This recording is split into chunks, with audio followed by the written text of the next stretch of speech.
canto pasperiu, canto per mio, che saleu, aquellos montaños que tan altos son, m'empachon de bese, mas amo son.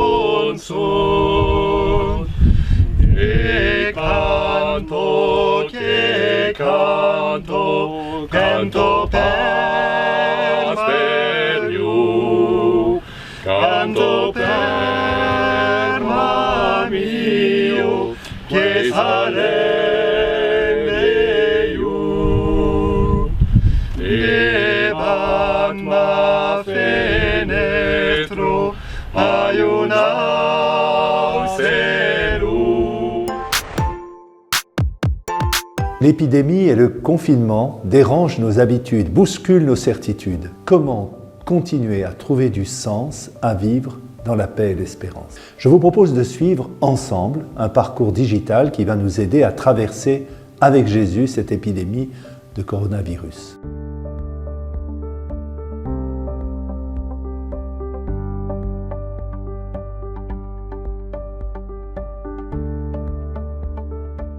Ce parcours sera animé par différents intervenants de mon diocèse. Inscrivez-vous, embarquons-nous ensemble pour cette traversée qui sera une belle aventure.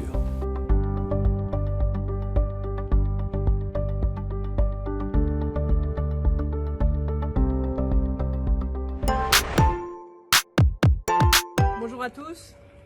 Vous avez vu dans quelle situation se trouve notre pays.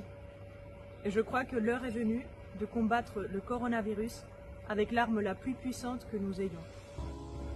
Nous savons que les hôpitaux ne fournissent pas. Ils sont remplis de malades, de familles inquiètes.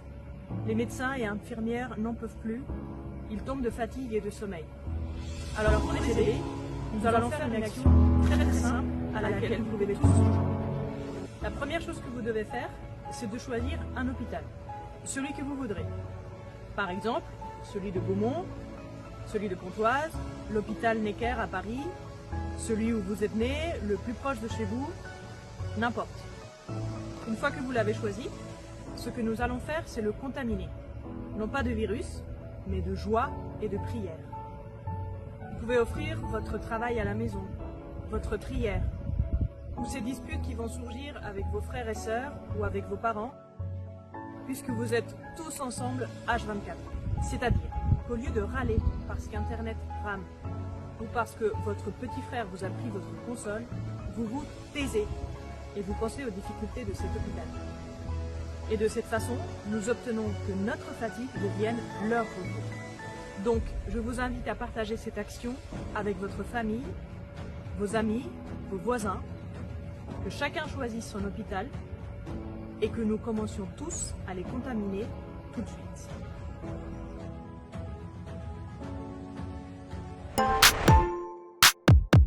La bonne nouvelle, c'est qu'il y a une vertu spéciale pour ceux qui vivent avec des gens vraiment pénibles.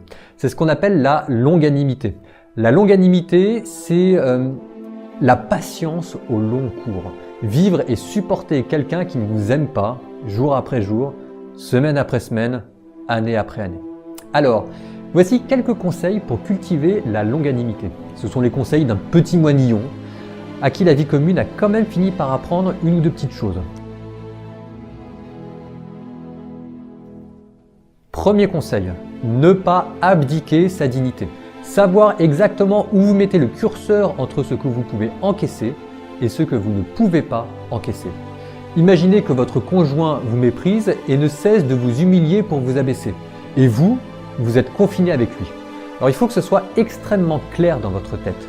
Vous êtes une victime et vous avez le droit et même le devoir d'exprimer votre désaccord. Votre liberté intérieure est à ce prix. Et laissez-moi vous le dire, Dieu est du côté des victimes. Alors vous, de votre côté, vous avez le devoir de faire en sorte que tout se passe pour le mieux possible. Mais quand on commence à franchir une limite et que là vous dites que c'est votre dignité de personne humaine qui est en jeu et qui est en train d'être bafoué, Dieu se met en colère et vous avez le devoir de vous dire que les gens n'ont pas le droit de vous humilier gratuitement. Et vous devez mettre des barrières dans votre tête pour vous protéger psychologiquement. Et quand vous vous serez prouvé à vous-même, et uniquement à ce moment-là, quand vous serez prouvé à vous-même que vous avez de la valeur à vos propres yeux, alors vous pourrez encaisser et vous taire, choisir de répondre, mais vous pourrez le faire librement. Sous réserve que vous faites tout de votre côté pour que ça se passe au mieux.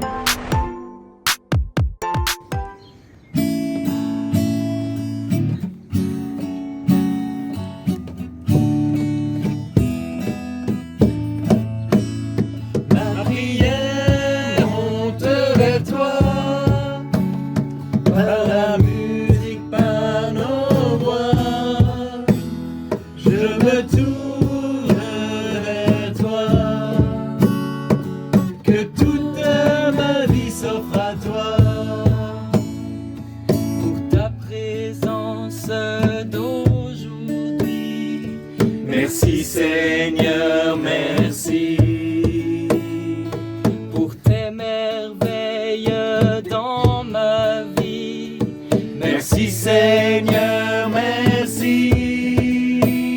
Ma prière monte vers toi, par la musique, par nos voix. Je me tourne vers toi, que toute ma vie s'offre à toi. Pour mes mensonges, mes faiblesses, pardon Seigneur, pardon. Pour mes absences, mes